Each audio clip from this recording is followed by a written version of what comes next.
acteurs du comité de prévision de la situation alimentaire et nutritionnelle, réunis pour leur première session de l'année 2024, ici dans cette salle du ministère en charge de l'agriculture, ce 14 mars 2024. Objectif: apprécier l'issue de la campagne agro-pastorale 2023-2024 et les perspectives alimentaires et nutritionnelles. 2 jours durant, il s'agira pour ces acteurs de passer au peigne fin les résultats définitifs qualitatifs et quantitatifs de la campagne agro-pastorale 2023-2024, la situation des catastrophes humanitaires, le bilan céréalier et alimentaire 2022-2023 et définitif 2023-2024 entre autres, et ce, en vue de formuler des recommandations pour l'établissement d'un rapport de l'état prévisionnel de la situation alimentaire du pays. L'analyse elle est essentiellement basée sur l'analyse de la situation céréalière. Et quand vous prenez, il y a des normes au niveau international et vous le connaissez comme moi, et chaque habitant doit en moyenne consommer dans l'année 190 kg de céréales. Nous prenons la production totale des céréalières, ici autour de 5 200 000 tonnes, et nous la comparons avec les besoins. À cette production nationale, nous ajoutons les importations, nous ajoutons les stocks au niveau paysager, et ça donne un global. Et c'est ce global, ce disponible-là qui est reparti sur l'ensemble de la population. C'est ça qui permet de tirer si nous sommes en situation de déficit, d'excédent ou d'équilibre.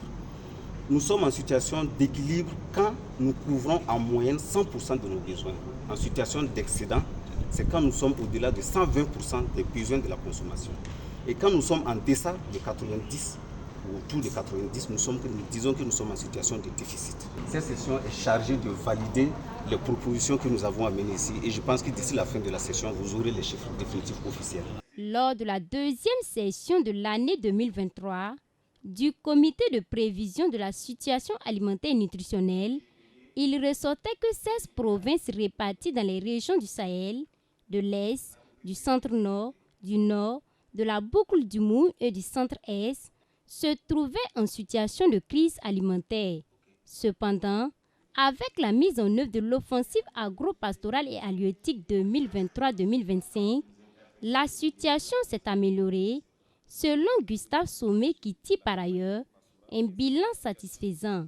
Effectivement, il a été relevé qu'il y a 16 provinces qui seront dans une situation un peu difficile, entre parenthèses déficitaire. Et il y a des mesures qui ont été prises par le gouvernement, parmi lesquelles il y a la mise à disposition de vivres aux personnes et aux ménages vulnérables. Et c'est désormais l'orientation prise par les autorités du Burkina, c'est aider les gens à produire. On a mis en place déjà la disposition des ménages et des personnes vulnérables, des intrants. Il a été aménagé des périmètres irrigués, des bas-fonds pour permettre aux gens déjà de produire pendant la campagne sèche et de parvenir à couvrir leurs besoins. La situation alimentaire elle est globalement bonne et satisfaisante. Les recommandations qui seront issues de cette première session de l'année 2024 du comité de prévision de la situation alimentaire et nutritionnelle constitueront le principal outil de prise de décision en matière de sécurité alimentaire, aussi bien pour le gouvernement burkinabé que pour ses partenaires au développement, selon le directeur général des études et des statistiques sectorielles du ministère en charge de l'agriculture.